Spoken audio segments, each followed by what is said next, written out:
आत्मदेव आत्महत्या करने के लिए कि जीवन की उत्तरावस्था आ गई है, अभी तक पुत्र हुआ नहीं है, तो अब मर जाना ही ठीक है। आत्महत्या करने के लिए वन में चले गए, बैठे हैं उदास मन से, सिर नीचे करके, तो देखा सामने से संत के चरण दिख रहे हैं। सिर ऊपर किया, देखा संत महाराज खड़े हैं। प्रणाम किया आत्मदेव ने, रोने लगे। संत ने पूछा, कथम रोदसी विप्रत्वम काते चिंता बलियसी। हे ब्राह्मण, तू क्यों रोता है? तुझे किस बात की चिंता है? तो आत्मदेव ने कहा, महाराज सब है पर पुत्र नहीं है। जीवन में धन है, घर है, पत्नी है, पर संतान नहीं है। और बिना संतान के मैं आत्महत्या करने के लिए आया हूं। संत ने कहा, आत्मदेव क्या तू ये समझता है कि इस दुनिया में बेटा वाले सुखी हैं? जिनके पुत्र सुखी हैं, जिनके पुत्र हैं वो सुखी हैं, तो ऐसा समझता है? तो जा एक बार जा कर के देख करके आ, इस दुनिया में बेटे वाले भी सुखी नहीं है। आत्मदेव अड़ गए, महाराज वो सुख दे या दुख दे, मुझे तो अब जिद है, या तो बेटा मिलेगा और नहीं तो मैं आत्महत्या कर लूंगा। तो संत ने आत्मदेव की मस्तक की रेखा को पढ़ा और कहा, आत्मदेव तेरे भाग्य में संतान नहीं है। इस जन्म में तो क्या, सप्त जन्मावधि तव पुत्र नई वचा। इस जन्म में तो क्या 7 जन्म तक तेरे भाग्य में कोई संतान नहीं है। आत्मदेव ने कहा, महाराज ठीक है, मेरे भाग्य में कोई संतान नहीं है, मैं मानता हूं, लेकिन ये कैसे मान लूं कि आपके आशीर्वाद में भी कोई संतान नहीं है? आप तो असंभव को भी संभव कर सकते हैं। आत्मदेव मचल गए, नहीं तो मैं आत्महत्या कर लूंगा और आपके नाम में सुसाइड नोट लिख करके मरूंगा। संत ने कहा, भैया इसे देना पड़ेगा। तो झोली से एक फल निकाला और आत्मदेव को दे दिया। कहा, ले जा, अपनी पत्नी को दे देना और कहना 9 मास तक सुंदर दिव्य निर्मल आचरण करेगी तो दिव्य पुत्र की प्राप्ति उसे 9 मास के बाद में इस फल को खाने से हो जाएगी।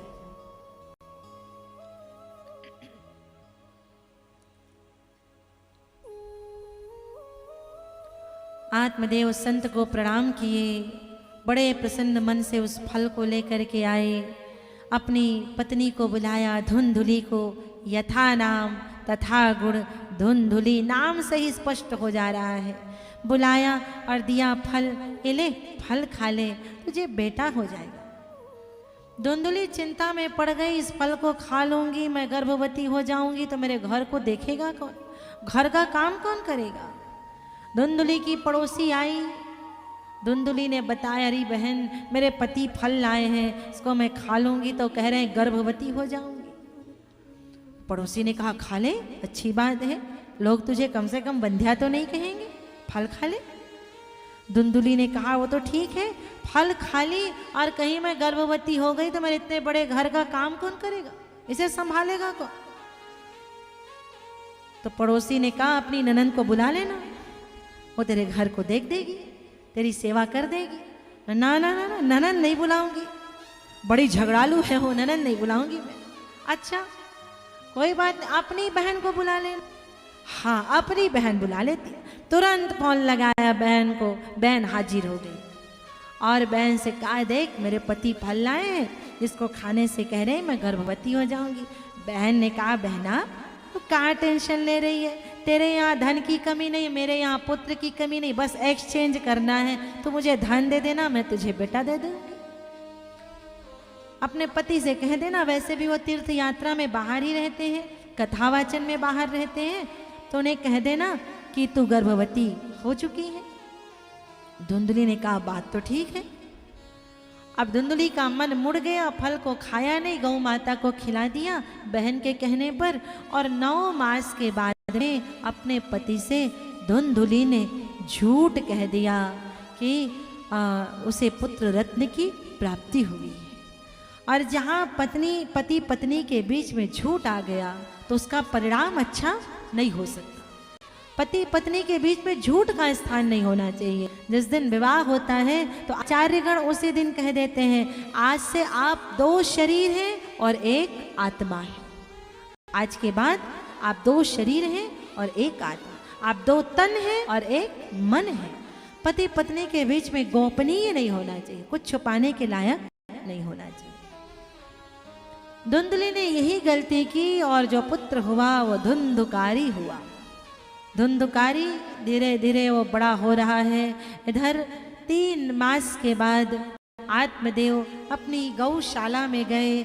आहा, गौ माता के बगल में एक बड़ा सुंदर, जिसकी स्वर्ण की सी कांति है, जिसका संपूर्ण शरीर मनुष्य के जैसा है, केवल 2 कान गौ के जैसे हैं। ओहो, इतने सुंदर बालक को देखते ही आत्मदेव ने नाम रख दिया गौकर्ण। जिसके कान गौ के जैसे वो गौकर्ण नाम रख दिया। दोनों बालक बड़े हो रहे हैं, धुंधुकारी और गौकर्ण। एक पूर्णिमा की चांद की तरह उज्जवल चरित्र वाला और एक अमावस्या की काली रात की तरह सबको परेशान करने वाला। बच्चे का बचपन बता देता है कि उसका भविष्य कैसा होने वाला है। धुंधुकारी बचपन से ही लोगों के घर में आग लगा देता, किसी के बच्चे को कुएं में फेंक देता, डाल देता। बचपन से ही लोगों को परेशान करने लगा।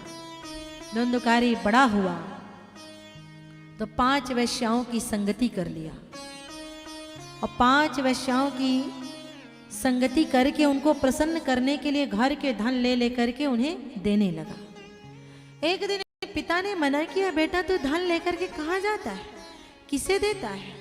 तो आज धुंधुकारी अपने पिता को ही पीटने लगा, मारने लगा। अब पिता आत्मदेव बड़ी ग्लानि से भर गए। अरे बेटा, जब तू नहीं हुआ था तो न जाने कौन कौन से संतों के चरणों में जा जा करके मैं गिरा कि मुझे एक बेटा हो जाए। जब तू नहीं हुआ था तो न जाने किस किस मंदिर के दर पर जाकर के मैंने माथा टेका, एक मुझे संतान हो जाए। और आज तो इतनी मिन्नतों के बाद मुझे मिला है। मैं सोचा करता था कि बेटा जब बड़ा होता है तो बाप की सेवा किया करता है। बेटा जब बड़ा होता है तो मेरे हाथ पैर दबाएगा, मैं निसहाय दुर्बल कमजोर का सहारा दिया करेगा। मेरी आंखें नहीं दिखेंगी तो उसकी आंखों से मैं दुनिया देखा करूंगा। बेटा, लेकिन उस संत ने सही कहा था कि बेटे वाले इस दुनिया में सुखी नहीं है। मैंने उस दिन उस संत की बात को नहीं माना। आज आत्मदेव ग्लानि से भर गए, रोने लगे।